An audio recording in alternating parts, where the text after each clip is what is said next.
केंद्रीय मंत्री चिराग पासवान क्या बिहार में एनडीए के लिए गले की फांस बन गए हैं? आखिर भाजपा की मजबूरी क्या है जो चिराग पासवान को लेकर कोई बड़ा फैसला नहीं कर पा रही है? आखिर बिहार में चिराग पासवान चुनाव से पहले क्या सबसे बड़ी मुसीबत बनेंगे या फिर एनडीए के लिए बनेंगे सबसे बड़ी ताकत? नमस्कार, मैं हूं संजीव और आप देख रहे हैं आप तक न्यूज। अगर आप हमारे चैनल पर नए हैं तो चैनल को जरूर सब्सक्राइब कर लें।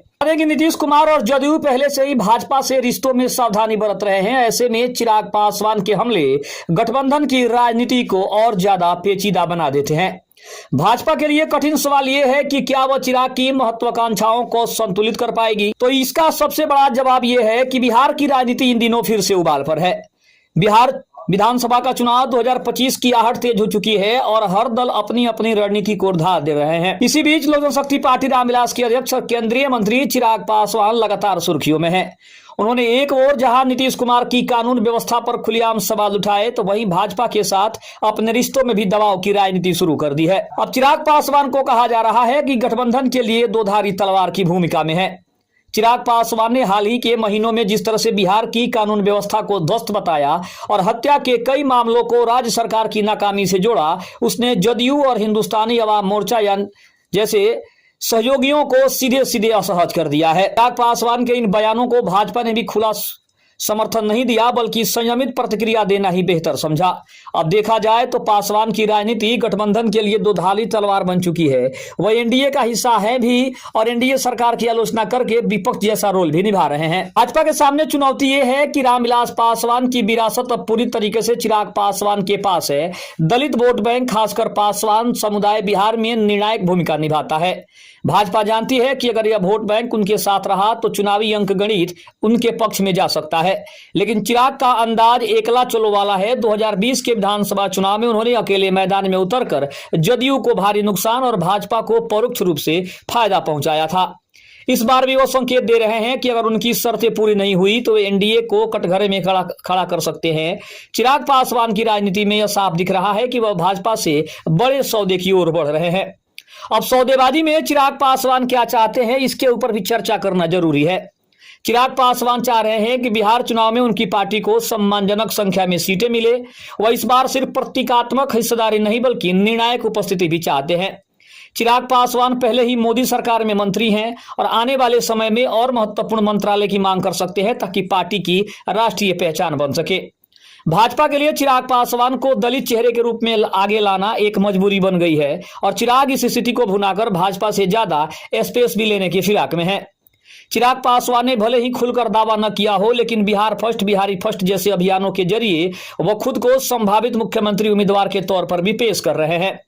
भाजपा भले ही नीतीश कुमार को फिलहाल बनाए रखे, लेकिन चिराग यह संकेत देना चाहते हैं कि अगली पीढ़ी के नेता के तौर पर उनका विकल्प अब भाजपा के पास मौजूद है। वहीं अगर बात करें तो चौपाल और बिहारी जो रणनीति है वो चिराग पासवान के लिए सबसे बड़ी तलवार बन रही है।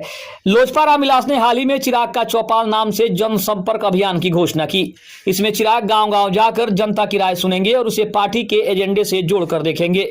इसी तरह उनका पुराना विजन डॉक्यूमेंट यानी कि बिहार फर्स्ट, बिहारी फर्स्ट भी फिर से चर्चा में है। यह अभियान दबाव की बनाने की रणनीति भी है।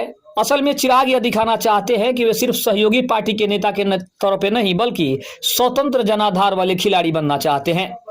अब भाजपा के अगर धर्म संकट की बात करें तो नीतीश कुमार और जदयू पहले से ही भाजपा के साथ रिश्तों में सावधानी बरतते दिख रहे हैं। ऐसे में चिराग के हमले गठबंधन की राजनीति को और ज्यादा पेचीदा बनाने में लगे हैं। भाजपा के लिए सबसे कठिन सवाल यह है कि क्या वह चिराग की महत्वाकांक्षाओं को रोक पाएगी। अगर भाजपा चिराग की मांगों को मान लेती है तो जदयू असहज स्थिति में होगा। अगर भाजपा अनदेखी करती है तो दलित वोट बैंक खिसक सकता है। इस तरह चिराग पासवान ने खुद को भाजपा के लिए अनिवार्य मगर असहज साझेदार बना दिया है। चिराग पासवान की रणनीति साफ है, वह भाजपा से अधिक सीटें और बड़ा रोल चाहते हैं। दलित राजनीति के निर्विवाद नेता बनना चाहते हैं और अंततः खुद को बिहार के भविष्य के मुख्यमंत्री विकल्प के रूप में भी पेश करना चाहते हैं। इसीलिए कहा जा सकता है कि चिराग ने भाजपा के साथ रिश्तों में बार्गेनिंग पावर हासिल कर ली है। वह एनडीए में रहते हुए भी एनडीए के लिए एक तरह से बड़ी चुनौती बने हुए हैं। दूसरी तरफ हम ये भी कह सकते हैं कि चिराग पासवान ने अपनी रणनीतियों से सबसे ज्यादा परेशानी में जदयू को डाल दिया है, क्योंकि जदयू पहले से ही इस बात की ओर इशारा कर रही है कि चिराग पासवान को जितनी ज्यादा सीटें दी जाएगी उतनी ही ज्यादा परेशानियों का सामना करना पड़ सकता है। लेकिन चिराग है कि मानने को तैयार नहीं है। उनका साफ तौर पे कहना है कि वो किसी भी कीमत पर अपनी पार्टी को ना ही कम सीटों पर आंकना चाहते हैं, ना ही अपनी पार्टी को कम सीटों पर रखना चाहते हैं। इसीलिए कहीं ना कहीं चिराग पासवान की जो रणनीति है वो स्पष्ट रूप से नजर आ रही है कि किसी भी कीमत पर वो एनडीए में अपनी जो जगह है, अपनी जो स्थिति है, उसको मजबूत करना चाहते हैं। लेकिन सबसे बड़ा सवाल यह है कि नीतीश कुमार की जो पार्टी है वो उन्हें मजबूत होने देना नहीं चाहती है, क्योंकि नीतीश कुमार और उनकी पार्टी को ऐसा लगता है कि चिराग पासवान को जितनी ज्यादा पावर दी जाएगी, जितनी ज्यादा सीटें दी जाएंगी, आने वाले समय में उनके लिए उतनी बड़ी मुश्किलें खड़ी हो सकती है। अब चिराग पासवान की पार्टी अपनी लोक जनशक्ति पार्टी को मजबूती से खड़ा भी कर चुकी है। 2020 के चुनाव में उन्होंने अकेले दम पर एनडीए को झटका भी दिया था। कुछ सीटों पर भाजपा के वोट बैंक में सेंध लगाई और जदयू को भी कमजोर किया, और अब 2025 के चुनाव में भी वह ज्यादा सीटों पर बड़े रोल की मांग कर रहे हैं। भाजपा भी जानती है कि अकेले दम पर बिहार में सत्ता पाना मुश्किल है। जदयू और चिराग दोनों को साथ रखना जरूरी है। चिराग पासवान युवाओं और खास करके दलित वोटों पर सीधा असर डालते हैं, यानी भाजपा उन्हें चाहकर भी नजरअंदाज नहीं कर सकती है। सीट बंटवारे की अगर घमासान की बात करें तो एनडीए में सीट शेयरिंग का सबसे बड़ा संकट है।